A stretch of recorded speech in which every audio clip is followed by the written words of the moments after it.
यह कहानी एक छोटे से गांव के किसान रामू की है, जो अपनी मेहनत और ईमानदारी के लिए जाना जाता था।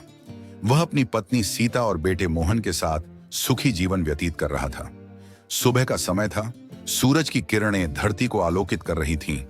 रामू अपने खेत में हल चला रहा था। उसके माथे पर पसीने की बूंदें चमक रही थीं। वह अपने बैलों के साथ तालमेल बिठाते हुए मिट्टी को उपजाऊ बना रहा था। घर के आंगन में सीता चूल्हे पर रोटियां सेंक रही थी। उसके चेहरे पर संतोष की मुस्कान थी और पास ही मोहन खेल रहा था। सीता की ममता भरी निगाहें बार बार मोहन पर पड़ रही थीं। दोपहर के समय गांव के जमींदार सुरेश बाबू रामू के खेत पर आए। चेहरे पर घमंड साफ झलक रहा था। उन्होंने रामू से कर्ज के पैसे वापस करने की मांग की, जिसे रामू ने फसल खराब होने के कारण नहीं चुका पाया था। रामू ने हाथ जोड़कर सुरेश बाबू से कुछ समय की मोहलत मांगी। उसकी आंखों में विनम्रता और लाचारी थी। सुरेश बाबू ने उसे धमकाते हुए जल्द पैसे चुकाने का आदेश दिया और वहां से चले गए। शाम को रामू घर लौटा। उसके चेहरे पर चिंता की लकीरें थीं। सीता ने उसकी परेशानी को भांप लिया और उसे ढांढस बंधाते हुए कहा कि सब ठीक हो जाएगा।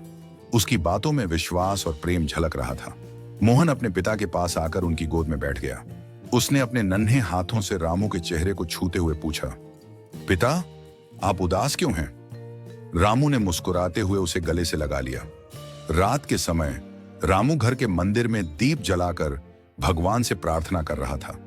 उसकी आंखों में आंसू थे और वह अपनी समस्याओं का समाधान मांग रहा था। अगले दिन गांव में अकाल की घोषणा हुई। फसलें सूख गई थीं और पानी की कमी हो गई थी। गांव वाले परेशान थे और हर तरफ निराशा का माहौल था। इस कठिन समय में भी रामू ने अपने पास जो थोड़ा बहुत अनाज था उसे जरूरतमंदों में बांटा। उसके इस उदारता की गांव में चर्चा होने लगी। एक दिन अचानक सुरेश बाबू की हवेली में आग लग गई। उनकी सारी संपत्ति जलकर राख हो गई। वह बेबस होकर अपनी बर्बादी को देख रहे थे। रामू ने सुरेश बाबू की इस हालत को देखा और उनकी मदद के लिए आगे आया। उसने उन्हें अपने घर में आश्रय दिया और भोजन कराया। सुरेश बाबू ने रामू के इस व्यवहार से प्रभावित होकर अपने के पर पछतावा किया। उन्होंने रामू से माफी मांगी और वादा किया कि वह अब से सभी के साथ न्यायपूर्ण व्यवहार करेंगे। गांव में खुशहाली का लौटना। कुछ समय बाद गांव में बारिश हुई और फसलें फिर से लहलहाने लगी। गांव में खुशहाली लौट आई और सभी ने मिलकर मेहनत और ईमानदारी का महत्व समझा। निष्कर्ष इस कहानी से यह सीख मिलती है कि हमारे कर्मों का फल हमें अवश्य मिलता है। रामू की ईमानदारी और उदारता ने उसे सम्मान दिलाया, जबकि सुरेश बाबू के अहंकार ने उन्हें विनम्रता का पाठ सिखाया। इस प्रकार यह कहानी हमें सिखाती है कि अच्छे कर्मों का फल सदैव मीठा होता है और बुरे कर्मों का परिणाम हमें भुगतना पड़ता है। अगर आपको मेरी वीडियो अच्छी लगी है दोस्तों, तो प्लीज मेरे चैनल को सब्सक्राइब, लाइक और बेल आइकन को दबाना ना भूलें।